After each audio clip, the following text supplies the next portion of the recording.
ప్రియమైన దేవుని బిడ్డలారా, ప్రభువుతో ప్రతిదినం దేవుని మాటల ద్వారా ప్రతి ఒక్కరికి శుభాలు. ఈరోజు పరిశుద్ధ లేఖన భాగం అపోస్తుల కార్యములు 13వ అధ్యాయము 22వ వచనము.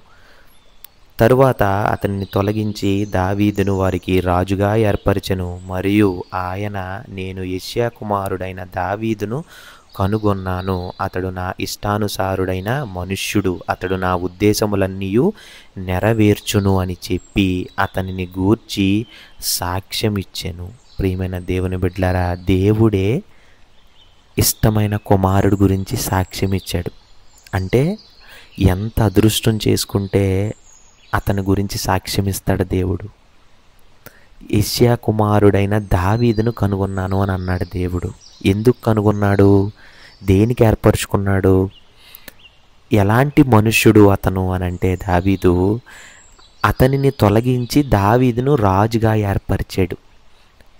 తొలగించి ఏర్పరచడం అనేది మన జీవితాల్లో కూడా అద్భుత కార్యం అన్నమాట.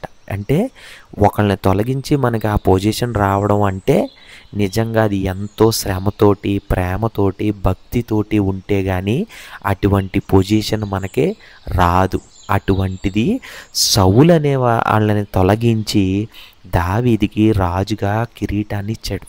అంటే ఎంత ఇష్టమైన కుమారుడైతే దేవుడు దావీదు పట్ల ప్రేమను చూపిస్తాడు. తన ఉద్దేశాలన్నీ నెరవేర్చును అని చెప్పి అతని గురించి సాక్ష్యం ఇచ్చేంతగా ఇష్టం. దావీదు ఒక సరైన వ్యక్తి, అలాగే పవిత్రుడైన వ్యక్తి అని కాకపోయినా ఆయన హృదయం దేవునికి పూర్తిగా అంకితమైంది. అలాగే దేవుడు అతనిలో తనను ఆకట్టుకున్న ప్రేమను చూశాడు. దేవుని ఉద్దేశములు నెరవేర్చినవాడు. దేవుని ప్రణాళికలు, ఆలోచనలు ఎప్పుడు కూడా, రాజ్య నిర్వహణలు కూడా దావీదు వాటిని జీవితంలో నెరవేర్చాడు. ఎందుకంటే తనకి సొంత కుతంత్రాలు అనేది ఎప్పుడు కూడా దావీదుకి లేవు. ఎప్పుడూ కూడా దేవుని చిత్త ప్రకారమే నడిచాడు.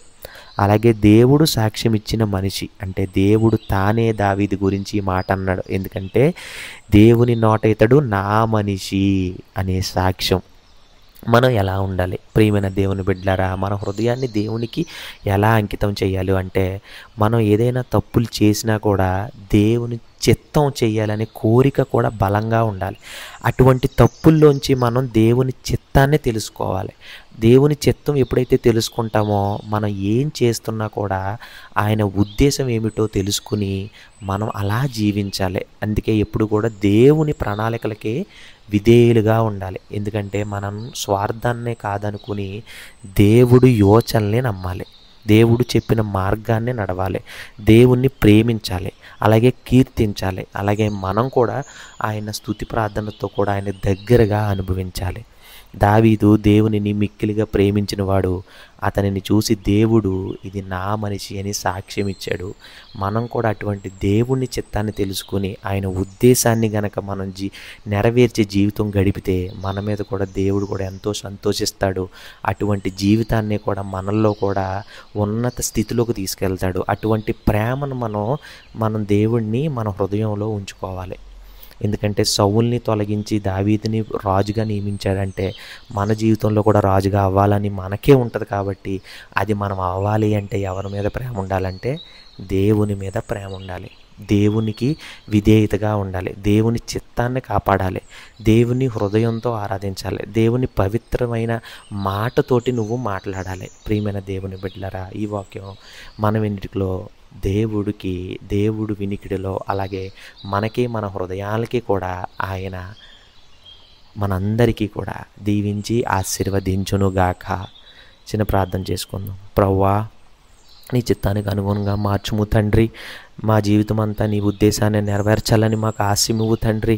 మాలోను కూడా దావీదు లాంటి నీకు ఇష్టమైన హృదయాన్ని కలగనీయము తండ్రి.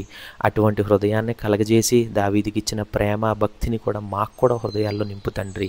ఏ విధంగా అయితే దావీదుని ఇష్టపడి రాజుగా చేశావో తండ్రి, అటువంటి రాజులుగా మేము ఉండడానికి మాకు సహాయం చేయండి.